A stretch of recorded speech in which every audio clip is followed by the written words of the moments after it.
नहीं नहीं, मैं तो लोगों को कहूंगा वेलकम टू इंडिया। ये हमारी नई डेमोक्रेसी है जहां एक बड़े कारोबारी को चादर से छुपाने के लिए ये कार्यवाही होती है। एथिक्स कमेटी का मैंडेट था ये? नहीं, कहीं मैंडेट नहीं था। लेकिन दुर्भाग्य देखिए इस देश का कि गोडसे देशभक्त है ये बोलने वाले उसी सदन में माइनॉरिटीज के लिए गाली गलौज तमाम अपशब्द जो चौक चौराहों पे भी नहीं बोले जाते वो सदन में बोले गए। वो उसी सदन में बैठे हुए हैं। महिला पहलवानों ने कितनी शिकायतें की थी उत्पीड़न की, वो व्यक्ति सदन के अंदर है, बाहर कौन है? महुआ मोइत्रा। देखिए, ये बात जग जाहिर है कि जो लोग मुखर होके भारतीय जनता पार्टी की केंद्र सरकार से सवाल पूछते थे, अपनी बात जोर से रखते थे, जिनकी बात करोड़ों लोग सोशल मीडिया पर सुनते थे, उन लोगों के ऊपर केंद्र सरकार और उनसे जुड़े हुए जितने भी इंस्टीट्यूशन हैं वो हमलावर हैं।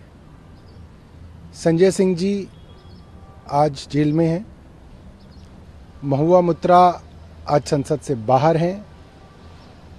तमाम ऐसे एक्टिविस्ट, सिविल लिबर्टी एक्टिविस्ट्स जो सरकार से सवाल पूछते थे, उनको अलग अलग झूठे मुकदमों के अंदर जेल के अंदर डाला गया है। तमाम वो संस्थाएं जो देश के अंदर सरकारों की पोल खोला करती थी, उनकी फंडिंग को रोकने के लिए नए नए कानून, नए नए हथकंडे अपनाकर उनकी फंडिंग रोक दी गई है। कहा जा सकता है कि सरकार सिर्फ अपनी बड़ाई सुनना चाहती है। सरकार की आप बड़ाई कीजिए, सरकार के पक्ष में बोलिए तो आप बोलते रहेंगे। सरकार से सवाल पूछने वालों की जुबान बंद करने के सब हथकंडे जो हैं सरकार अपना रही है। और मेरा मानना ये है कि कुछ दिनों के अंदर अगर लोग सरकार से सवाल पूछना बंद कर देंगे तो सबसे बड़ा नुकसान देश की जनता का होगा, क्योंकि देश की जनता के सवाल जनता खुद तो नहीं पूछेगी कहीं से, इन्हीं माध्यमों से जो है सवाल पूछे जाते हैं। देखिए, कहीं ना कहीं ये अलोकतांत्रिक लगता है, क्योंकि जितनी जल्दबाजी में ये सब कुछ किया गया, उन्हें अपनी बात रखने का प्रॉपर मौका ही नहीं दिया गया। कभी भी कोर्ट में भी कोई कार्रवाई होती है तो समय दिया जाता है, अपनी बात को रखने का मौका दिया जाता है। और दूसरी बात, जो आरोप उन पर लगे हैं पैसे लेकर सवाल पूछने का, वो अभी तक तो साबित हुआ ही नहीं है। किसने पैसे दिए, कहाँ पैसे दिए, कितने पैसे दिए, इस पर तो कहीं कुछ है ही नहीं। जनता के सामने ये बातें आनी चाहिए थी ना कि उसने पैसे लिए तो कितने लिए, कहाँ लिए और कहाँ रखे। तो ये सब कुछ तो दिखा नहीं, ऊपर ऊपर हवा हवाई सारी चीजें हो रही हैं। इसलिए ये मुझे लगता है कि अलोकतांत्रिक है। जिसने आरोप लगाया वो दुबई में बैठे हुए हैं, उन्होंने स्टेटमेंट दे दिया, उसके आधार पे आपने निर्णय ले लिया। तो ये कहीं ना कहीं एक जो नेचुरल कोर्स ऑफ जस्टिस है उसके खिलाफ गया है। उम्मीद करती हूँ कि अब आने वाले समय में जब तृणमूल कांग्रेस से वो चुनाव लड़ेंगी, उनको भारी बहुमत से जीत कर आएंगी और अपना पूरा कार्यकाल जिस तरीके से उन्होंने निभाया है उसको निभाती रहेंगी। और ये बदले की भावना से किए गए, बिल्कुल साफ है। अब मैं नहीं, 2 दिसंबर को आप देख लो, 2 दिसंबर मैंने जो पत्र लिखी थी उसी की आप थोड़ा पढ़ लो। आज भी सब सांगवादिक के पास है। मैं स्पीकर साहब को लिखी थी 2 दिसंबर।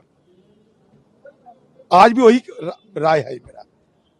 ये बेबुनियाद तथ्यों पर, आधारहीन और सिर्फ बदले की भावने से ये किए गए हैं, ठीक नहीं। महुआ मोइत्रा को न्याय दिलाना चाहती है, वो न्याय नहीं हुआ, उनको अपॉर्चुनिटी नहीं मिली। और एक तरफ पूरी दुनिया ने देखा रमेश बिदूड़ी का किरदार, वहां संसद शर्मसार होता नजर नहीं आ रहा। आज संसद में सत्ता पक्ष के लोग कह रहे हैं कि ऐसा हुआ है कि क्या है।